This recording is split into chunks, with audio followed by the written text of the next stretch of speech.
I'm Mike Morales. You're watching and listening to Sipping Off the Cuff on Tequila Aficionado Media on all of our networks and platforms. I'm here in San Antonio. That gentleman out there is Matt Metris in Rochester, New York. Matt. Happy New Year, bro. Happy New Year. 2020. 2020. We never thought we'd make it. We haven't been hit by an asteroid yet. So yeah, you know, it's I see you still have streamers in the house from New Year's. Yeah, we're decorating. We're screwing with the timeline, folks. This afternoon, Matt and I are going to be trying a new tequila that we have never heard of, and it's called Vide de Louie. It's very pirate themed. Got a lot of skull and crossbones. We got some ship's rigging and a giant stopper. Yeah, and an upside down skull and crossbones. Yeah, I'm not sure what that's about.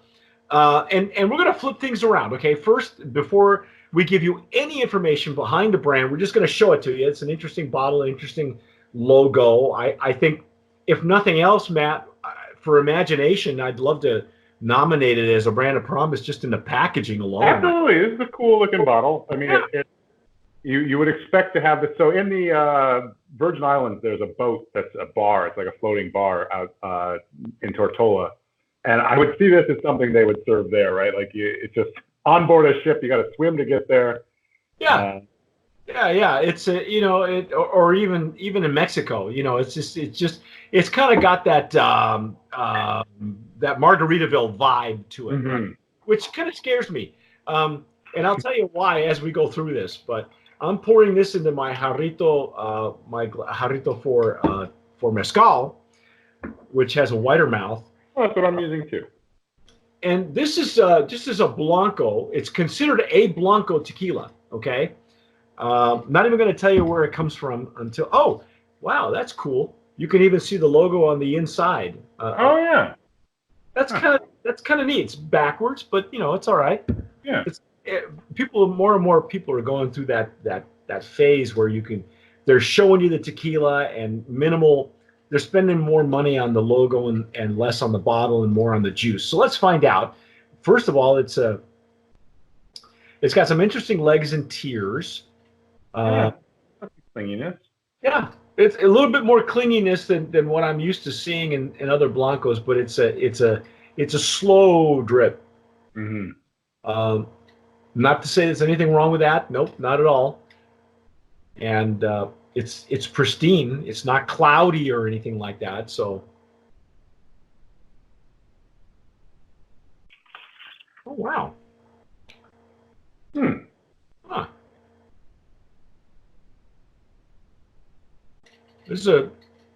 There's some. I'm getting some baked agave. I'm getting some. Yeah. I get it going a little deeper, and I'm getting some ethanol. But the baked agave definitely sort of emanates out the top of the glass. Yeah. Now, to be fair, that this is the first time we've opened these bottles, so and I know that they've been sitting at room temp in both of our locations. Yeah. I'm getting way more of the baked and almost I've had this scent before. I don't want to say it's like burnt. I don't want to call it smoke. I want to call it more of a toasty, but the plant, not necessarily from wood or anything like that. Mm-hmm. It's not bad. No, that's not what I expected. Okay, well, let's. You want to dive in? Yeah, let's dive in.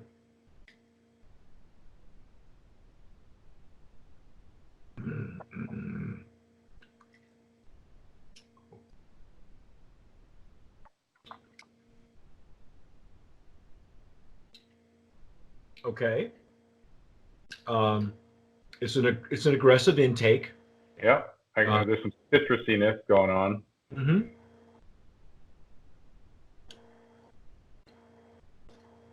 It's got a kind of a medium finish on the back end.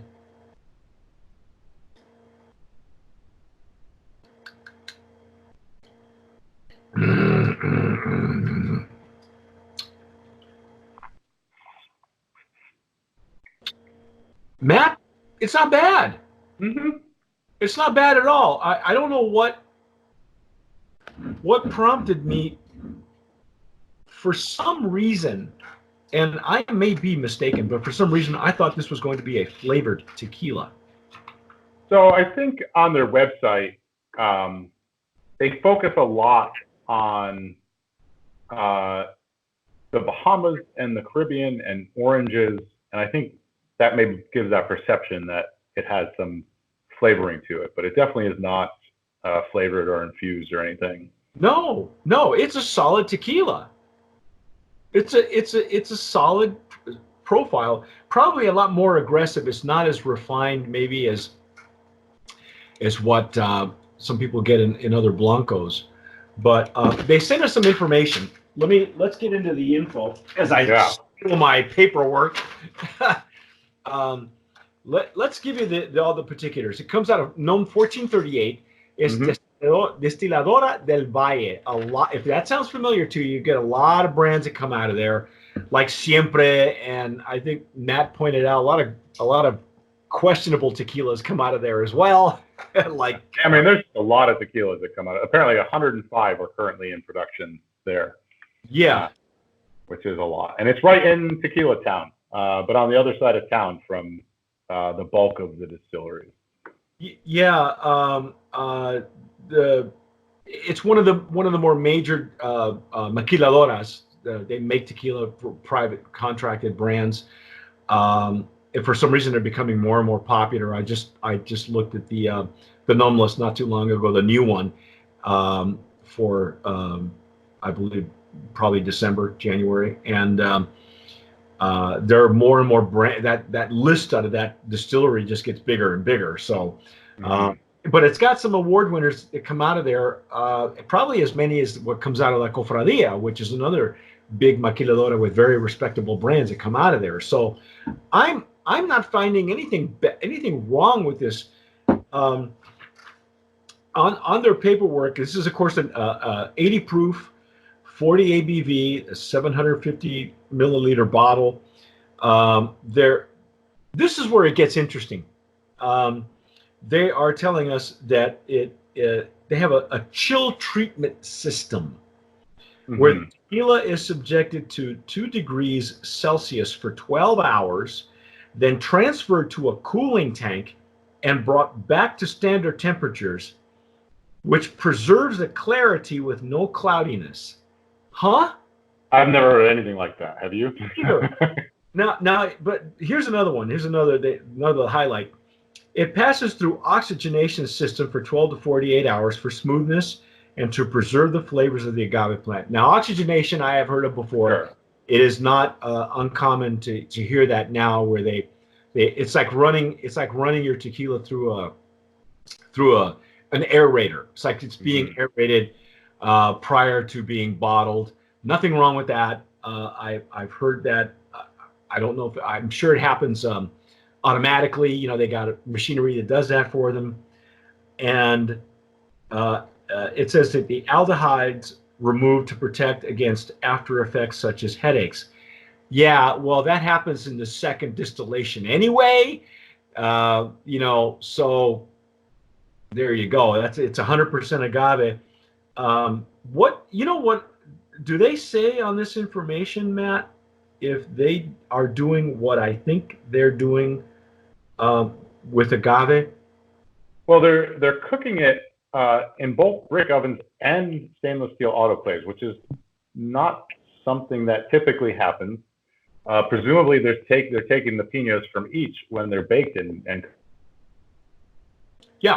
and mashing them up probably is what they're doing. Oh my God, he froze up. Matt, come back to us. Matt. Back. Okay. I had too many tabs open, I think. Trying to look up too many tabs about this guy. I don't want to do that. No. Anyway, what we were saying about Vide, Louie, I think we want to go as far as Brand of Promise nominee in the packaging. I really do like this packaging. It's very, very cool. So we'll go there. According to what I've heard before on this distillery, and just to reiterate, it's Gnome 1438, Destiladora del Valle, which has a lot of brands that come out of it, and a lot of questionable brands as well. But we were talking about how they cook their agaves in both brick ovens and autoclaves. I've heard that before, but I've also heard that this distillery will a lot of times in other brands that come out of their point of sale material says, oh, we combine Highlands and Lowlands agave. Okay. That can be a selling point, or it's just a spin on your marketing, which means we're in a shortage, we'll just buy agave from everywhere. Okay. Sure. To our knowledge, at this point, we are not aware of whether this Gnome 1438 has a diffuser. It doesn't taste like it. I will say it. Now, of course, if you're familiar with the normas, the laws, distilleries can buy in bulk from Blancos from one distillery to the other. That is allowed under the law. It's legal. So, considering the fact that right now we're in a shortage, there's the high price of agave right now.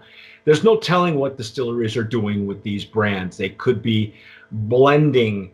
They could be blending real tequila with diffused tequila, which is still technically 100% agave tequila.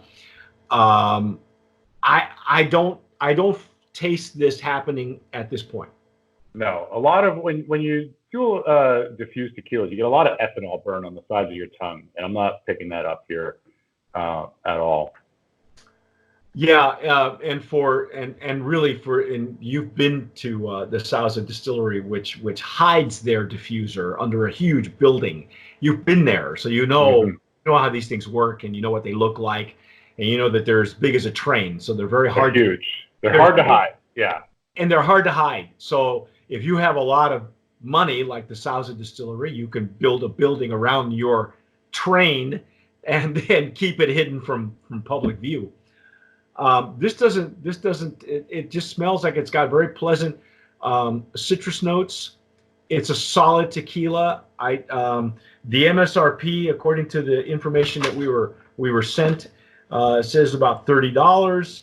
I see anywhere between 30 and 45, depending on where you're buying it online. So quite a big range. But where did you see it at 45? 45 is at Wine Online. Winesearcher.com. Okay. Brings up as $45.99. But the link on their website was in the 40s too. I think $43.99 if you buy it directly from their website. Okay. Well, I got nothing bad to say about it. I think it's a solid tequila. I think it's a brand of promise nominee in the Blanco category, as well as for packaging. And if you see it out there, do we have any idea what states it's available in? It looks like Florida only at this point. Okay. They have a map on their website, and it looks like it's pretty much just Florida. So for you pirate heads out there, and I think it was designed to be a lot more the flavor profile a little bit more aggressive, just so it stands out in your cocktails, right? Yeah, this would be a good margarita tequila, I think. Yeah. There's nothing wrong with it. It's a solid tequila. I think it's worthy of wider distribution, and it's kind of a novelty look to it. But there's some solid tequila, solid technology behind it. But anyway, that's our take on Vide de Louie. And did they give us a background as to who the hell is Louie? I think there was something on the website, but I closed the tabs already because I wanted to keep my computer from crashing. We don't want to crash anything. But Louie's a real guy apparently, and I guess it says imaging uses a Caribbean island twist in the spirit of the island. So apparently the islands are very meaningful to this Louie person, which I'm going to pretend or going to assume that he's real. He's a real person. But we don't know what causes what what influences a person has that makes them want to have and produce a tequila. There's lots of different reasons. That's why we have lots of different tequilas, and that's why I have lots of different TJs so that they can tell me what they think as well. But that's our take on Vide de Louie. I'm Mike Morales here in San Antonio. That gentleman out there is Pat Metris in Rochester, New York. You have been watching and listening to Sipping Off the Cuff on Tequila Aficionado Media on all of our platforms. We're there everywhere. Wherever you download your podcast, please do so. We're on every platform you can think of. And if you're watching us on YouTube, or now, if you have an Amazon Fire TV, you can catch us on television. Estamos en televisión. Just press your remote and your Fire TV, and boom, we're there. All of our seasons. And whatever you do, man, just subscribe and tomar sabiamente. And sip wisely. Okay.